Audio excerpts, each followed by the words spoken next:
अस्सलाम वालेकुम। Lecture 50 part B start करते हैं जी। टर्म टेस्ट 1 की डिस्कशन से बात शुरू करेंगे। टर्म टेस्ट 1 डिस्कस कर लेंगे तो फिर उससे पिछला टेस्ट भी डिस्कस कर लेंगे, ऑपरेटिंग सेगमेंट वाला जी। पीईएस की किताबों में जर्नल एंट्रीज करनी है 31 दिसंबर 2024 की, और एक्सट्रैक्ट्स बनाने हैं एसडीएल की किताबों में 30 सितंबर 24 के, जिसमें प्रॉफिट और लॉस और बैलेंस शीट शो करनी है। ठीक है जी, कर लेते हैं। मामला क्या है जी? ये कौन है पीईएस और SDL? Platinum energy system is a dealer of high performance industrial turbines. Each unit is purchased for 85 million and sold on cash for 100. Estimated useful life of turbine is 6 years. On 1st March, SDL entered into a non-cancelable lease with PES for one turbine for a lease term of 4.5, जो कि and होगा 31 अगस्त पे। ठीक है जी। अब ये कौन है जी? ये पीईएस कौन है जी? पीईएस कौन है? ये लेसर है और डीलर भी है। ठीक है, तो डीलर लेसर का सवाल जब होता था तो उसमें हम तरतीब से चलते हैं। सबसे पहले हम वर्किंग नंबर 1 अगर ओपन करें तो सबसे पहले क्या चीज़ चाहिए होती थी? 2 एडिशनल चीज़ें आती थी, कुछ याद है? क्या क्या? जल्दी बोलो। करते रहो या काम भी बोलते भी रहो ना। टेस्ट नहीं है आप लोगों के पास? मैसेज कर दो भाई उसको कि टेस्ट भी 4-5 कॉपीज़ ले आए। कॉस्ट कितनी जी? कॉस्ट, एक टरबाइन की कॉस्ट कितनी होती है? एक टरबाइन की कॉस्ट कितनी होती है? 100 मिलियन नहीं, कॉस्ट है 85 और ये कैश सेल प्राइस है इसकी 100। ठीक है, तो रुपीज़ इन मिलियन में ही ये चीज़ें लिख लेते हैं जी हम। ठीक है, तो 85 और cash sale price, fair value कह लें इसको, कैश सेल प्राइस कह लें, ये कितनी है जी? यही बोलें 100। ठीक है, 100। उसके बाद ग्रॉस इन्वेस्टमेंट, क्योंकि इसने यही एसेट किस पर दे दिया है? लीज पर। क्या कह रहा है जी? यूजफुल लाइफ टरबाइन की 6 ईयर्स है और एसडीएल को यकम मार्च पे एक नॉन कैंसलेबल लीज पर दे दिया है। ठीक है, पीईएस ने एक टरबाइन 4.5 साल की। ठीक है, तो ग्रॉस इन्वेस्टमेंट का फॉर्मूला होता है, आपको याद हो शायद, लीज पेमेंट प्लस यूजीआरवी। याद आ रहा है कुछ? है थी यूजीआरवी सवाल में? नहीं है तो बहुत अच्छी बात है। चले, अब लीज पेमेंट के अंदर आता है लीज पेमेंट के अंदर आता है जी डाउन पेमेंट प्लस, मुझे भी भूला हुआ है ज़ाहिर है, IFRS 16 आपको तो याद है, आपने रिवाइज किया। ठीक है, मुझे तो बहुत दिन हो गए पढ़ाए हुए। तो down payment plus rental plus GRV plus UGRV lessor के केस में। ठीक है, अच्छा, वो कहता है जी 4.5 साल की लीज है।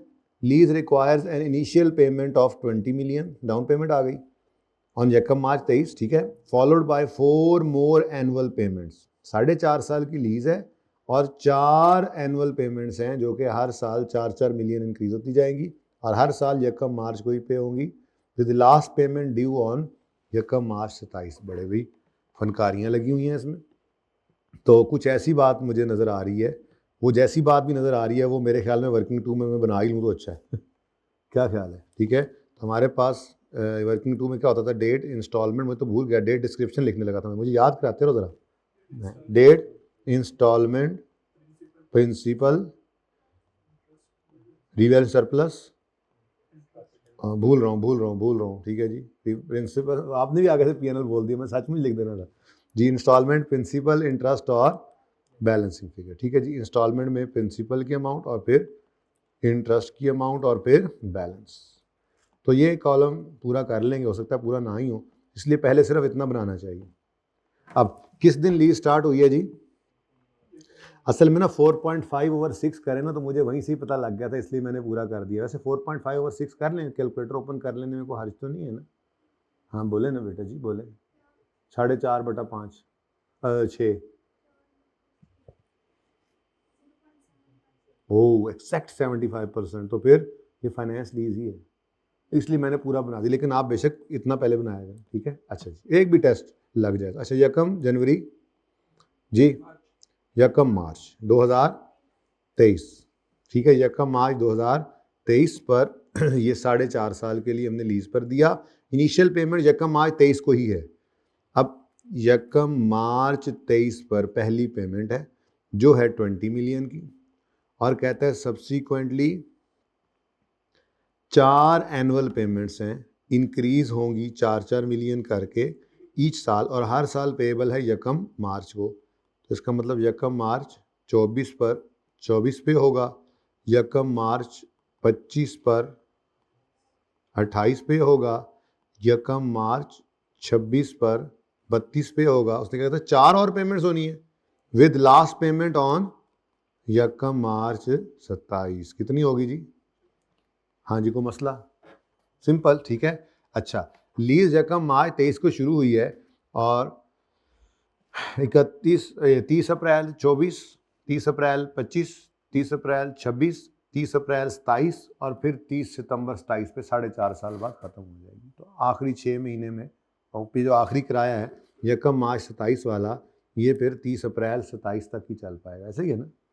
और 30 सितंबर 27। लेकिन हमें इससे क्या, अपना टेबल बनाए, ये एंड भी बाद में देखना है। अब ये ज़रा इसलिए कर लिया करते हैं कि हमें ज़रा आसानी हो जाती है। 20 + 24 + 28 + 32 + 36, और सवाल में उसने कहता है SDL कौन है यार? एक तो ये मुझे अभी याद नहीं ना हो रहा है। SDL कौन है? Lessee incurred 5 million as IDC cost, but इसने रीइंबर्स कर दिया 1.5। तो मैंने कहा था, वो याद है ना, हमने नया सोल्यूशन भी कर लिया था कि ये कोई इंसेंटिव नहीं है, कोई कुछ नहीं, इसको सादा रखो बात को। इसका मतलब ये है कि टोटल 5 मिलियन की IDC है, जिसमें से 1.5 मिलियन लेसर की और 3.5 मिलियन लेसी की। यही डिसाइड किया था कि नहीं? बोलो। तो IDC हो, PV ऑफ डिसमेंटलिंग हो या इंस्टॉलेशन हो, ये तो वर्किंग 1 वर्किंग 2 में आते ही नहीं थे, ये तो जर्नल एंट्रीज में बारों बार जाते हैं, लेसर के भी लेसी के भी सवालों में, ठीक है। और अगर डीलर लेसर हो तो उसकी IDC वैसे ही क्या होती थी? Selling expense. अच्छा है, ज़रा ये पार्ट बी इस तरह से दिल तो कर रहा है रोज़ ही ऐसे थोड़ा पार्ट बी कर लिया करें। ऐसे तो रिवीजन शुरू हो गया शुरू से। IAS 12 अब आया, IFRS 16 का सवाल करके भी बस कर दिया। अगर IFRS 16 थोड़ा बहुत रिवाइज हो गया ना, दोनों सवाल हैं, आपने भी किया, ठीक है। तो ये अच्छा जी, तो एज अ लीज इंसेंटिव, वो बोलता रहे लीज इंसेंटिव, बहरहाल इसको हमने क्या कहना है जी? IDC ऑफ लेसी और IDC ऑफ लेसर, ये अलग अलग ही चलते थे, ठीक है जी। अच्छा, अब सोल्यूशन तो आपके पास होगा कोई नहीं, है ना? आपके पास तो क्वेश्चन पेपर नहीं। कहा है भाई उसको क्वेश्चन पेपर का? क्या कह रहा है कि जवाब ही देता? उन्हें जवाब देता है, नहीं मेरे लिए जवाब है प्लस UGRV का अभी तक तो जिक्र कोई नहीं है, देख तो लें चलें। अच्छा, अब ये IDC है। IDC जो है वो बाहरों बार जनरल एंट्रीज में, पता नहीं जनरल एंट्रीज मांगी है। यस जनरल एंट्रीज ही मांगी हुई है, तो बेहतरीन हो गया। कैश डेबिट 2024 की एंट्रीज हैं। लीज शुरू हो रही है यकम मार्च 23 पे, तो 31 दिसंबर 23 इधर से हुए बड़े ध्यान से करने वाला सवाल था। लेकिन बहरहाल IDC की भी एंट्री नहीं करनी पड़ेगी आप, करनी होती तो जिस साल में आई है उस साल के अंदर करते, यकम मार्च को करते, ठीक है। तो ये क्या है जी? टर्म टेस्ट है कॉर्पोरेट रिपोर्टिंग का। ले आओ, कितनी कॉपीज लाए हो? 5 है। चलो 5 से बच्चे होने ही नहीं, दे दे। लेकिन 5 बच्चों के नहीं, 4 को चाहिए थी। खैर चले, रख लें, छोटे बहन भाई को दे दीजिएगा, पकौड़े रख के खा लीजिएगा। अच्छा जी बच्चों, दाल दाल कच्चो। SDL is also contractually obliged to SDL Lesi बीच में, ठीक है। लेसर की ये थोड़ी सी, ये क्या है जी? IDC ऑफ लेसर हमने कहा, ठीक है। IDC ऑफ लेसर 1.5, तो बाकी फिर किसकी है? लेसी की, ठीक है। अच्छा, कहता है जी contractually obliged to restore the site at the end of lease term with the present value of decommissioning estimated at 8 million using a discount rate of। अब ये देखो, SDL इनकर कर रहा है IDC cost, SDL contractually oblige है, तो ये सारा तो पार्ट बी के लिए चल रहा है, ठीक है। हमारा तो पार्ट ए का मामला अभी तक क्लियर जा रहा है। हमने उसके अंदर क्या देख लिया है जी? हमें ये चाहिए था, ये दोनों के अंदर ही चलेगा, और फिर followed by 4 increasing by 4 with आखिरी पेएबल ऑन यकम मार्च 2027। तो ये हम बिल्कुल सही आए हैं, ठीक हो गया। उसके बाद बीच में ये IDC ऑफ लेसर भी हमें मिल गई। फिर कहता है पेस यानी कि lessor has embedded an interest rate of इसको कहते हैं एम्बेडेड इम्प्लिसिट रेट, ये लेसर का रेट है, which is explicitly known to, फिर तो सुकून हो गया ना, फिर यही यूज करेगा ये भी, ठीक है। The market rate for similar, नहीं लेसर का रेट 9 है बेटा, लेसर का इम्प्लिसिट रेट 9 है। मैंने कहा जो लेसी को पता है, तो लेसी फिर कौन सा रेट यूज करेगा, मैं तो ये पूछ रहा हूँ। एसडीएल लेसी है ना, तो एसडीएल कौन सा रेट यूज करेगा, क्योंकि इसको पता है ना, तो 9%। मैं ये नहीं कह रहा कि लेसर, लेसर का सवाल तो ग्रीन चल रहा है, मैं लेसर की बात अभी करूँ, लेकिन आगे कहता है the market rate for similar lease arrangements is 13%। अब चूंकि लेसर कौन सा वाला लेसर है, डीलर वाला लेसर, तो फिर इसने हायर को लेना है, ठीक है। तो ये लेसर कौन सा रेट यूज करेगा, 13%, ठीक है। अगर रेंटल मिसिंग होता तो वो निकालने के लिए अगेन 9% ही होता, लेकिन फिर सवाल करने के लिए, और अगली बात पता है ना, पूरी बात अब पता है ना, पूरी बात याद करो क्या थी, कि जो सेल बुक करते हैं वो लोअर ऑफ फेयर वैल्यू और PV of LP using market rate, कुछ याद है, यूजिंग मार्केट रेट। और अगेन वही आसान केस है कि मार्केट रेट ही हायर है, तो सवाल में यही रेट यूज हुआ और यही चलता गया। एक एक्सेप्शनल केस भी किया था हमने 15 पास पेपर का, सेकंड वाला, जिसमें हायर इंप्लिसिट रेट था, तो सवाल में इंप्लिसिट रेट वाली पीवी ऑफ एलपी निकली हुई थी, तो सेल बुक करते फिर हमें वाहिद सवाल इसके अंदर ये काम हुआ था। यादें ताजा हो रही हैं, IFRS 16 नहीं भूला आपको, मैं ये ना समझा करें भूल गए, भूलने दूंगा इंशाल्लाह, देख लें, आज पूरी बात ही हो रही। अच्छा, अब एसडीएल का फाइनेंशियल ईयर एंड है 30 सितंबर पे, while PES closes its books on. अब पीईएस की 31 दिसंबर 24 वाले साल की जनरल एंट्रीज करनी है। चलो जी, अब देखो भाई, यूजीआरवी मुझे तो सवाल में कहीं मिला नहीं, ना जीआरवी मिला, सुकून मॉल जी कितना आता है, क्रॉस इन्वेस्टमेंट 140, और नेट इन्वेस्टमेंट को तो अब जल्दी से निकाल नहीं देते यार, थोड़ा टाइम लगेगा, इनटू 1 पॉइंट, अब देखो देखो देखो, देखो कौन सा रेट, 13%, तो 1.13 रेज टू पार, इस पर नहीं लगेगा, बिल्कुल सही कह रहे हैं, ये तो एडवांस था। 1.13 raise to power -1 plus 28 into 1.13 raise to power, sorry यार, -2 plus 32 into 1.13 raise to power -3 plus 36 into 1.13 raise to power -4 plus 0 है, ठीक है जी, कुछ आगे है नहीं, 0 ऐसे ही चलने देते हैं, होते हैं हम साथ साथ, ताकि जहाँ ज़रूरत पड़े वो लिख देंगे, 0 तो लिख देना कम से कम, ठीक है जी। तो 0 आ गया जी। अब बता दें जी, पीवी ऑफ एलपी अलग से निकाल कर रख लें, लेकिन वो ब्लैक ही है, सेम ही रहना है, बहरहाल बताएं जी।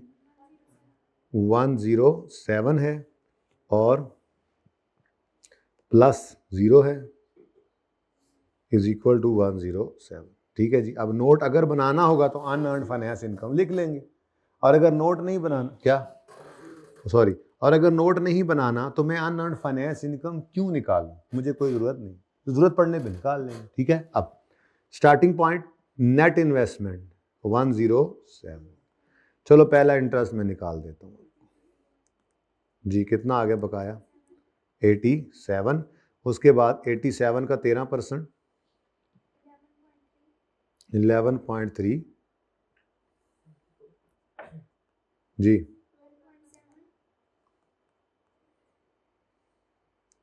एक मिनट के लिए रुकना ज़रा, 31 दिसंबर 24 की एंट्रीज करनी है, तो ये तो अभी यकम मार्च 24 तक का इंटरेस्ट निकला, इसका मतलब अप्रैल से दिसंबर 24 तक का इंटरेस्ट अगली वाली किस्त में होगा, वो भी निकालना पड़ेगा। चलो आगे, फिर आगे चलते हैं, 70, फिर इस पे लगाओ 13%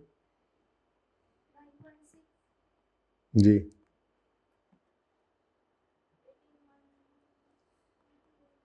18.3, 55 पॉइंट, इसकी जरूरत नहीं है, ठीक है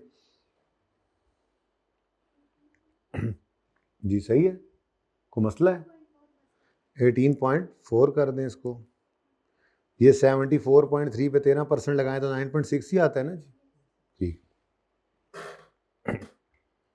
ज़रा चेक कर लें एक बार फिर। ये मुझे लगता है कुछ शक पड़ा है, एक बच्चे ने किया बाकियों ने किया नहीं ना।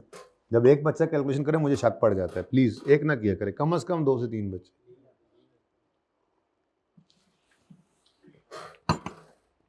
चलें जी, अब एंट्रीज मांगी गई हैं जी 2024 वाले साल की। तो 2024 का साल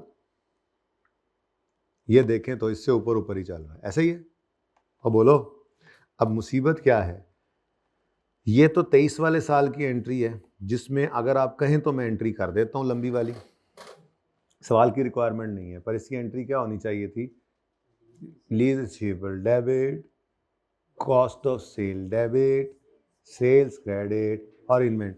वो ऐसी अलग से करनी है तो बता दो, रिवीजन की है ज़रूरत नहीं है। चलो अच्छा, उसके बाद पहली एंट्री हो जाने के बाद साथ ही 1 मार्च 23 को दूसरी एंट्री हुई होगी जो आपने की होगी उस वक्त। अगर 23 की एंट्रीज कर रहे होते तो लीज रिसीवेबल क्रेडिट हो गया और पूरे का पूरा 20 मिलियन कैश आ गया था ना। वो सारा प्रिंसिपल था cash debit lease receivable credit 20 से। फिर ईयर एंड के ऊपर इन्होंने कहा होगा, ओहो पिछले साल की बात कर रहा हूँ, 31 दिसंबर 23 तक का इंटरेस्ट कहाँ से मिलेगा, तो उनको बताया गया होगा कि ये जो 11.3 रुपीज़ का इंटरेस्ट नज़र आ रहा है ना, ये 1 मार्च 23 से 28 फरवरी 24 तक का है। तो इन्होंने इसमें से 1 मार्च 23 से लेके 31 दिसंबर 23 तक के 10 महीनों का इंटरेस्ट पिछले साल में रिकॉर्ड कर लिया होगा। अब हमें इस साल में सबसे पहले तो यहां से 2 महीनों का इंटरेस्ट रिकॉर्ड करना होगा। एम आई राइट? बोलो। तो हम एक इकट्ठी एंट्री किया करते थे, आपको याद हो तो, ये 1 मार्च 2024, क्योंकि ये रिक्वायरमेंट ए क्या है जी, जनरल एंट्रीज कर दो फॉर द ईयर एंडेड 31 दिसंबर 2024। तो हम आएंगे जनाब इस साल में, तो सबसे पहली ट्रांजैक्शन इस साल में क्या होती नजर आ रही है, देखो ये देखो 1 मार्च 24 पे एक पेमेंट हो रही है, ठीक है। तो 1 मार्च 24 पे आपको कैश रिसीव होना है। कैश तो डेबिट हो गया, लड़ाई मुकाओ ना यदि थे, कितना 20, ठीक है। अब 31 दिसंबर 2023 की शाम को 10 महीने का इंटरेस्ट रिसीवेबल बुक जी, बेटा नहीं 23 के अंदर मैं ये एंट्री कर देता हूं, फिर चलो 1 मिनट लगेगा। 1 मार्च 2023 पे सबसे पहले वाली entry lease receivable debit, cost of sale debit, sale credit और इन्वेंट्री क्रेडिट, ये कर ली होगी आपने। उसके बाद साथ ही इसी दिन 1 मार्च 23 पे एंट्री हुई cash debit, lease receivable credit, ठीक है जी, ये एंट्री भी आपकी हो गई। और फिर तीसरी एंट्री जो हुई मैं उसकी बात कर रहा हूँ। जब ईयर एंड आएगा बेटा जी तो 10 महीने का इंटरेस्ट रिकॉर्ड करना है या नहीं करना, ठीक है। वो 10 महीने का इंटरेस्ट कहाँ से इन्होंने रिकॉर्ड किया होगा और उसकी एंट्री क्या होगी। मैं चाह रहा था ये डायरेक्ट कर लेते, लेकिन आपने वो भी एंट्री करा ही ली मुझसे, ठीक है। ये हाँ, तो 31 मार्च अच्छा कैश की फिगर 24 है। और मैं समझा शायद आप कह रहे हैं कि मुझे वो एंट्री बता दें रिसीवेबल कैसी। बहरहाल चलें, अच्छा है ज़बानी, अब फिर चल रहा ज़बानी। तो पिछले साल 31 दिसंबर 23 पर 10 महीनों के इंटरेस्ट की एंट्री क्या हुई होगी, मैं ये पूछ रहा था। तो आपने उसके जवाब में कहा 24, तो मुझे वो गड़बड़ सुनी जी। क्या एंट्री हुई होगी बोलो? इंटरेस्ट इनकम आ रही है तो रिसीवेबल डेबिट इनकम क्रेडिट, 10 महीने का इंटरेस्ट। तो वो रिसीवेबल जो डेबिट हुआ था, एक तो वो रिसीवेबल अब क्रेडिट हो गया, ठीक है। जितना भी होगा मुझे नहीं पता, अभी देखते हैं। दूसरा, आपने फिर जनवरी और फरवरी के 2 महीनों की इनकम बुक करनी है। और तीसरा, फिर बचा खुचा जो है वो लीज रिसीवेबल में डेबिट क्रेडिट होना है, ठीक है जी। अब ये सारी चीजें आपको कहां से मिलनी थी? इस 11.3 में 10 महीनों का इंटरेस्ट पिछले साल 23 में रिकॉर्ड हो गया था। जनवरी और फरवरी 24 के 2 महीनों का इंटरेस्ट इस 11 में पड़ा है। ये इनकम अभी रिकॉर्ड होने से बाकी है। तो 11.3 का जनवरी फरवरी 2 महीनों का, 2024 वाले 2 महीनों का इंटरेस्ट, कितनी इनकम? 1.9। अच्छा, जो रिसीवेबल पिछले साल में रिकॉर्ड हो गया था वो फिगर यहां तो नजर आ नहीं रही है, वो भी निकाल लेते हैं। इसी 11.3 का 10/12 आपने पिछले साल में इनकम के तौर पे रिकॉर्ड कर लिया था, तो वो भी अब रिसीवेबल था, रिसीव हो गया। तो वो कितना है? 9.4। और बाकी लीज रिसीवेबल है वो कितना है बोलो? देख लो यकम मार्च 24 की एंट्री है, बोलो। देखो 12.7 ही तो आ रहा है, फर्क तो कोई नहीं पड़ा। तो असल में बस क्या हुआ है, 11.3 दो टुकड़ों में हमने रिकॉर्ड किया है, तो ये पहली एंट्री बनती है। हाँ मजे का सवाल था, ठीक है, क्योंकि 23 की बजाय 24 में आन खड़े हुए, पहले साल की एंट्री तो सारे कर लेते थे, हैं जी। अच्छा, उसके बाद अब फिर 31 दिसंबर 2024 आएगा, तो फिर वही मुसीबत पड़ेगी हमें कि हमें 10 महीनों का इंटरेस्ट। लेकिन ये देखो एसिड किताबों से निकल चुका हुआ है, इसलिए कोई डेप्रिसिएशन वगैरह चक्कर कोई नहीं होना, ठीक है, सुकून माहौल, ठीक है। अच्छा, अब इंटरेस्ट रिसीवेबल डेबिट और इंटरेस्ट इनकम क्रेडिट, फिर यही करना पड़ेगा। अब की बार ये 9.6 रुपीज का इंटरेस्ट है, जो यकम फरवरी 24 से 28 फरवरी 25 तक का है, यकम मार्च 25 को पे हो रहा है। तो हमें इसमें से कौन से महीने चाहिए, यकम फरवरी 24 से 31 दिसंबर 24 तक के 10 महीने, ठीक है। तो 9.6 इनकम में कितना रिकॉर्ड होगा, 9.6 का 10/12, ठीक है। तो ये चूंकि रिसीव नहीं हुआ तो रिसीवेबल कितना, 8 रुपीज ले जी। अब ये इसी तरह से अगले साल रिसीवेबल रिसीव होगा, जब ऐसे अगले साल यकम मार्च 25 आएगा तो ये रिसीवेबल रिसीव होगा, फिर अगले 2 महीने की इनकम आएगी और फिर कैश लिख कर बाकी क्या है, बाकी प्रिंसिपल, ठीक है। अच्छा, ये तो हो गया पार्ट ए। तो ये मुश्किल क्यों था, क्योंकि इसमें लीज का ईयर एंड और फाइनेंशियल ईयर एंड डिफरेंट थे, है ना। अल्लाह करे दूसरे का सेम हो दूसरे का भी डिफरेंट था, कोई बात। अब मामला और भी गड़बड़ था। वो मामला क्यों गड़बड़ था, क्योंकि लेसर का सवाल आपने 13% से किया है, लेसी का सवाल आपने करना था 9% से, तो एसडीएल के लिए ये सारा काम दोबारा करना था। मेरे ख्याल में इससे कोई बात है तो कोई नहीं, लेकिन चलो स्पीड चलते चलते हैं, फिर अब इतना काम जो कर लिया तो ये करके बस फिर छुट्टी कर लेंगे, ठीक है, ओके जी। तो working number 4, lease payments same वही होनी है। मैं तो पीवी ऑफ एलपी निकालना चाहूँगा, लीज पेमेंट्स तो सेम होगी ना बेटा, लीज पेमेंट्स लेसी ने पे करनी है, लेसर ने रिसीव करनी है, इनमें कोई दूसरी चीज़, हाँ। तो फिर मैं पीवी ऑफ एलपी पे डायरेक्ट चला जाऊँ, कोई मसला तो नहीं। Present value of lease payment कैसे निकलेगी जी, ने कहा जी 20 × 1.09, इसको तो करना नहीं था, सॉरी, ठीक है। 20 रेट क्या यूज़ करना है, 9%, ठीक है। पहले वाले को माफ़ कर दो, यही से मैं देख रहा हूँ, ये टेबल दोबारा बनाएंगे, पर फिलहाल देख तो ये लीज की पेमेंट और डेट तो वही है ना, ठीक है। तो पहला किराया 20 वाला डिस्काउंट नहीं करना, दूसरा किराया 24 9% के हिसाब से 1 साल पीछे, फिर 28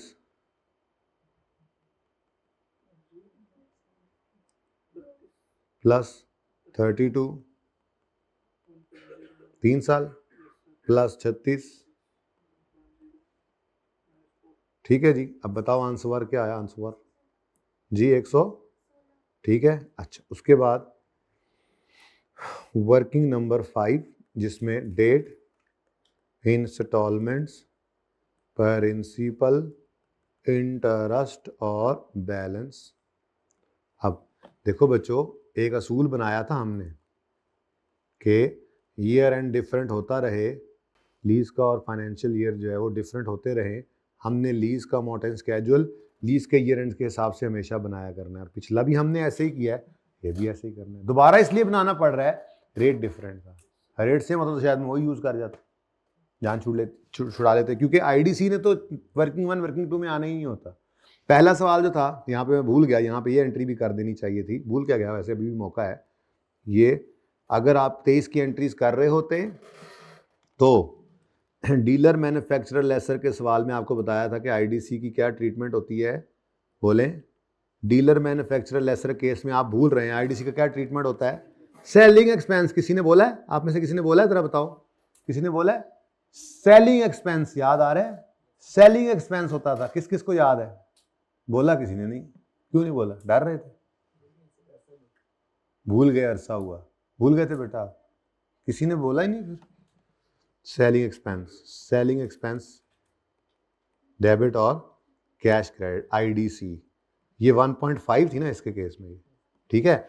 और जब ये लेसी का सवाल हो तो राइट ऑफ यूज का हिस्सा बन जाती है, ठीक है बेटा। तो वो एंट्रीज तो मांगी नहीं है, लेकिन cost of right of use निकालनी पड़नी है। बहरहाल आईडीसी तो बारों बार साइड पे करो जी। अब इसी तरह से यकम मार्च 2023 बैलेंस 116, यकम मार्च 2023 पर ही पहली किश्त, फिर यकम मार्च 2024 पर दूसरी किश्त, 30 सितंबर 24 तक जाना है, ठीक है। तो यकम मार्च 24 के बाद आना है 30 सितंबर 24, तो यकम मार्च 25 भी चले जाएगा। अच्छा, आप लिखना चाहें तो लिख लें, हर्ज कोई नहीं है, फिलहाल तो लिखने के लिए सारा ही लिख लें आप, मतलब इंस्टॉलमेंट, लेकिन फिर प्रिंसिपल इंटरेस्ट अलग करते हुए ध्यान कर लेना। चलो जी, तो कि जितना ज़रूरत हो उतना बनाएं बस, वैसे इससे आगे जाने की ज़रूरत नहीं है, पर चलो। यकम मार्च 2026, फिर यकम मार्च 2027। तो बेटा जो एक ने लीज पेमेंट लेसी ने पे करना है, लेसर ने वही रिसीव करना है, ठीक है। तो लेसर की रिसीट जो रिसीट के लिए जो बात लिखी थी वही लेसी की पेमेंट के लिए, ठीक है। अच्छा, उसके बाद सारा का सारा प्रिंसिपल, और ये क्या बच गया जी 96, ठीक है। अब इस पे 9% लगाओ जल्दी से, 8.6 और 15.4। अब मेरे हिसाब से तो सिर्फ इसकी अगले की ज़रूरत है, बाकी ज़रूरत पड़ी तो बढ़ा लेंगे। 7.2, 20.8, ठीक है जी।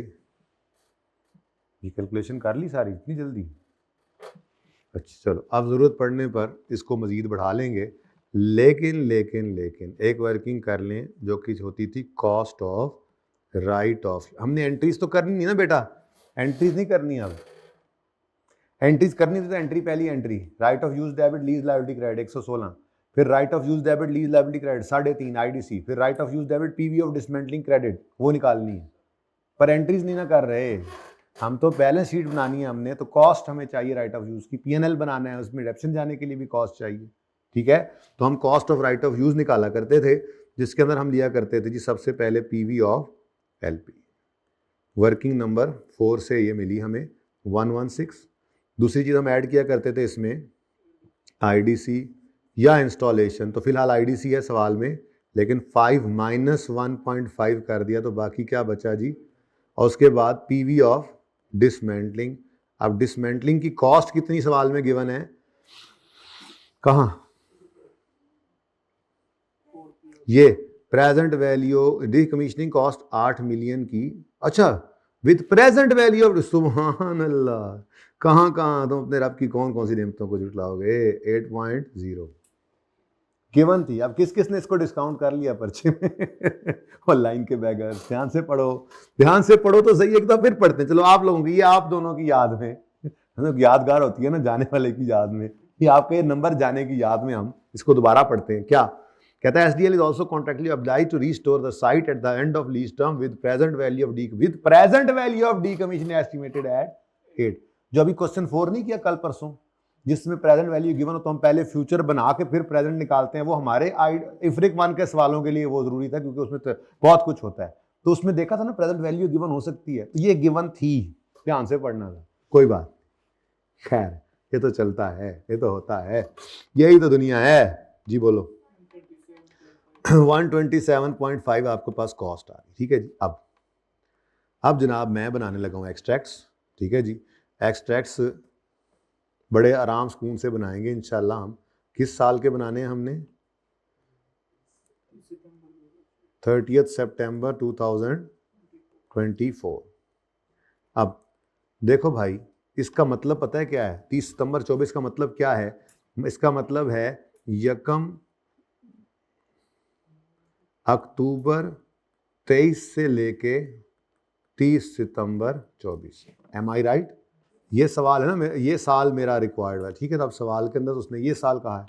अब मैंने ये एसेट लीज पर कब लिया है, मैं अब लेसी हूं ना, यकम मार्च 23, तो यकम मार्च 23 तो यकम अक्टूबर 23 से पहले अब रोला बन गया, ठीक है जी। अच्छा जी, अब मुझे चाहिए यकम अक्टूबर 23 से 30 सितंबर 24 तक का है। आप कह रहे थे ये हमने सवाल नहीं करना, मतलब आप कह रहे थे हमें ये वाला सवाल पहले करा दें। कितना अच्छा सवाल था, इसने पूरा IFRS 16 पकड़ के ऐसे सही रिवाइज किया, ठीक है। अच्छा जी, तो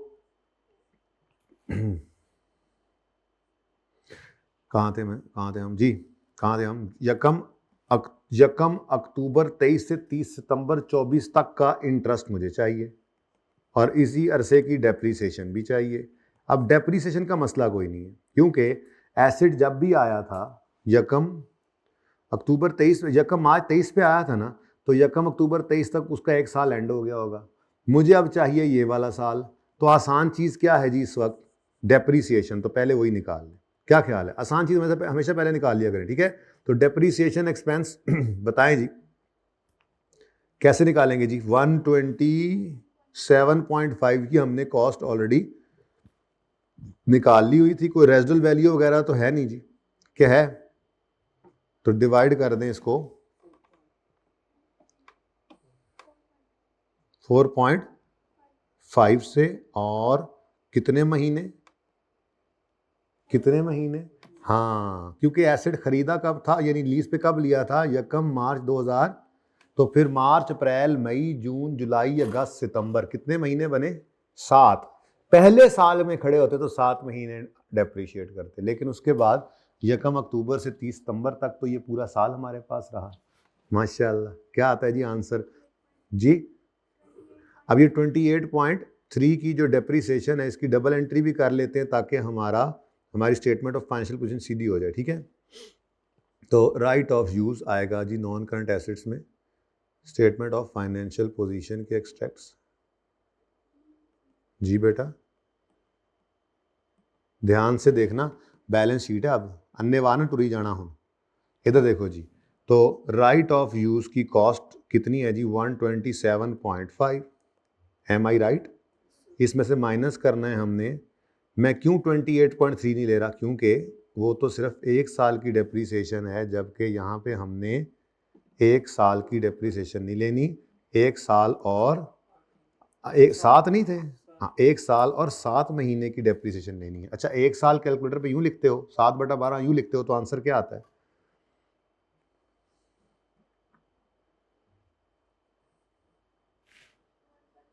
जी? 1 पॉइंट ये क्या के नास क्यों जानते हो फिर? 58। आप राइट ऑफ यूज की कॉस्ट बताओ जल्दी से।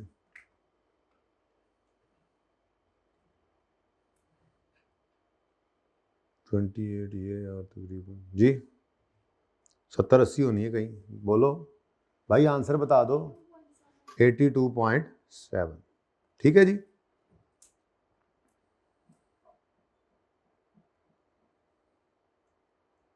ठीक है, चलें आगे। नेक्स्ट, अब डेप्रिसिएशन भी होगी, राइट ऑफ यूज भी हो गया। अब आते हैं मुश्किल चीज की तरफ, वो है इंटरेस्ट एक्सपेंस। क्योंकि इंटरेस्ट एक्सपेंस हमें चाहिए अक्टूबर 23 से सितंबर 24 तक का। ये इंटरेस्ट कौन कौन से महीने का है? ये यकम मार्च 24 से, ये यकम मार्च 23 से 28 फरवरी 24 तक।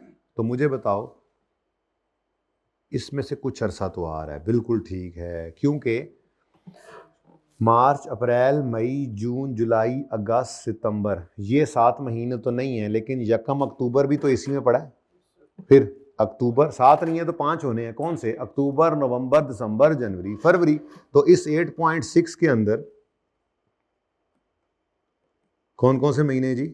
5 महीने हैं, ये इंटरेस्ट आएगा इसका, ठीक है जी, ओके। प्लस प्लस अगले 7.2 में फिर कितने महीने होंगे? तेजी से लिख लो अब तो, 7/12 जी। टोटल क्या आ गया? 7.78। लेकिन एक और मसला भी है, जो आखिरी किस्त हमारी 24 के साल में पे हुई है, वो यकम मार्च 24 को हुई है। उसके बाद फिर यकम मार्च 25 को होनी है, जो 30 सितंबर 24 के बाद आना है। इसका मतलब जब यकम मार्च 24 को आखिरी पेमेंट हुई, तो अक्टूबर, नवंबर, दिसंबर, जनवरी, फरवरी, मार्च तक के 5 महीनों का इंटरेस्ट ये तो पे हो जाएगा इसमें, लेकिन ये क्या होगा फिर? पेएबल। तो फिर नॉन करंट लायबिलिटी, ये तो नॉन करंट एसेट्स तो लिख लेते हैं। नॉन करंट एसेट्स में राइट ऑफ यूज आ गया, ठीक है जी। और नॉन करंट लायबिलिटीज में अभी आपकी लीज लायबिलिटी नहीं आना होता है, और फिर करंट लायबिलिटीज आनी है। तो नॉन करंट लायबिलिटीज की जगह छोड़ी हमने फिर करंट लायबिलिटीज़ में भी मैंने एक लाइन छोड़ी, तरतीब वाली चीज़ ना, और इंटरेस्ट पेएबल आ गया। अब इंटरेस्ट पेएबल यहाँ पे दोबारा वर्किंग कर लें, ऊपर तो लिखा ही हुआ है एक बार, 7.2 का 7/12 पेएबल है, ठीक है, कितना 4.2, ठीक है जी। नेक्स्ट, फिर जनाब आखिरी चीज़ क्या रहेगी जी कि बैलेंस शीट में अपने साल की आखिरी पेमेंट के नीचे लाइन लगाएं। अब हमारा साल 30 सितंबर 24 में ख़त्म हो रहा है, तो उसमें आखिरी पेमेंट यही हुई थी 1 मार्च 24 को, ऐसा ही है। तो इससे ऊपर पेड है, नीचे क्या है पेएबल, ये करंट, और ये सबसे आसान काम होता है, ठीक है। तो फिर लीज लायबिलिटी, ये वर्किंग के रेफरेंस दे देना, 20.8 आ गया, सही लिखा है मैंने, क्यों है बेटा, नॉन करंट, हाँ सही कह रहे हो, ये करंट पोर्शन था, वो मैं गलत लिख गया, करंट पोर्शन भूल गया हूँ ना असल में मैं। करंट पोर्शन लीज लायबिलिटी कितना है जी 20.8, और नॉन करंट पोर्शन कितना है जी 59. ठीक है जी, ठीक है, चलें जी, बस कहानी ख़त्म होगी, कुछ रह तो नहीं गया।